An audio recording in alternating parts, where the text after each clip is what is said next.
Corona महामारी के संक्रमण को फैलने से रोकने के लिए पूरे भारत में लॉकडाउन 1 से लेकर 4 तक आ गया है। लॉकडाउन भले ही जेल जैसा साबित हो रहा हो, लेकिन हम भारतीयों के लिए क्रिएटिव साबित हो रहा है। जी हाँ, वैसे तो ऐसा माना जाता है कि हर भारतीय के दिल का रास्ता उसके पेट से होकर गुजरता है, और यदि पकवान लजीज हो तो बात ही क्या। इसी सिलसिले में BNN 24 आपको एक खास व्यक्ति के पास ले चलते हैं, जिन्होंने बर्थडे केक को नया रूप दिया है। जी हाँ, हम बात कर रहे हैं जबलपुर में रहने वाले रोहित शर्मा। ये बल्लेबाज तो नहीं है, पर कलाकार ज़रूर है। आज इन्होंने एक खास तरह का केक बनाया, जिसमें उस किसी उत्पाद की ज़रूरत नहीं होती जिससे जन्मदिन केक बनते हैं। अब आप सोचेंगे, भला इस तरह का केक भी होता है क्या? अब यहाँ रोहित की कलाकारी की सराहना की जाती है, क्योंकि ये केक फल से बना है, जो हर किसी के लिए आसानी से उपलब्ध हो सकता है और एक क्रिएटिविटी को जन्म देता है।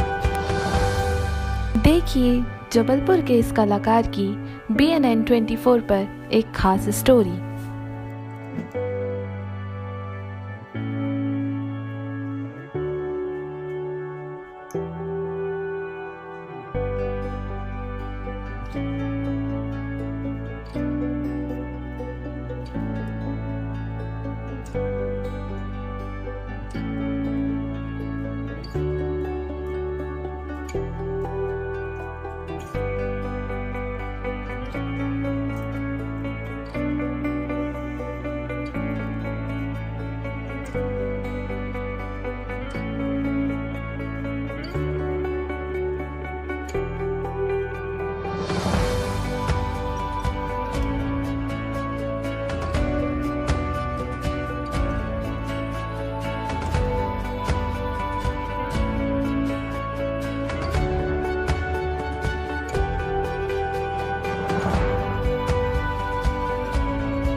नमस्कार दोस्तों, मेरा नाम रोहित शर्मा है और मैं जबलपुर से ही हूँ।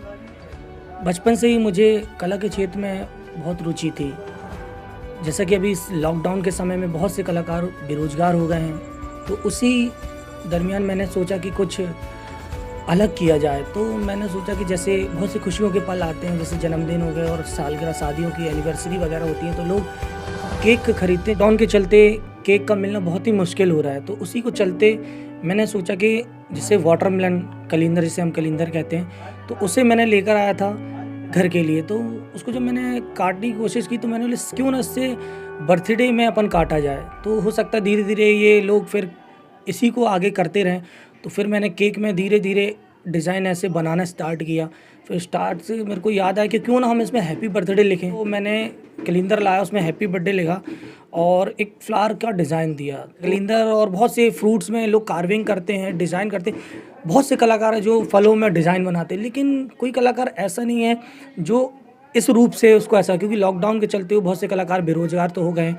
और कला के क्षेत्र में मैंने सोचा इस कला से क्यों ना पैसा भी कमाया जा सकता है। जैसे मैंने एक वो बनाया था, तो उससे फिर मेरे को 2 के ऑर्डर आए, फिर 2 क्या 3 से इस लॉकडाउन में मैंने कम से कम 15 से 20 कैलेंडर मैंने ये काम कर चुका है। तो उससे काफ़ी मुझे मतलब बेनिफिट भी हुआ है, मैंने पैसे भी कमाए हैं।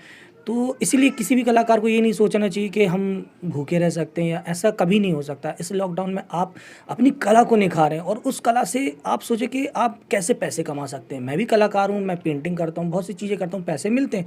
लेकिन जब ये इस लॉकडाउन में आप ऐसा कुछ करें ना कि आप उससे पैसा कमा सकें, इसलिए। और BNN 24 न्यूज़ चैनल के माध्यम से आज मैं आप सभी के बीच में यहाँ पे आया हूँ। आप सभी को मैंने अपना मैसेज दिया, आप सभी को मैंने अपनी बात बताई।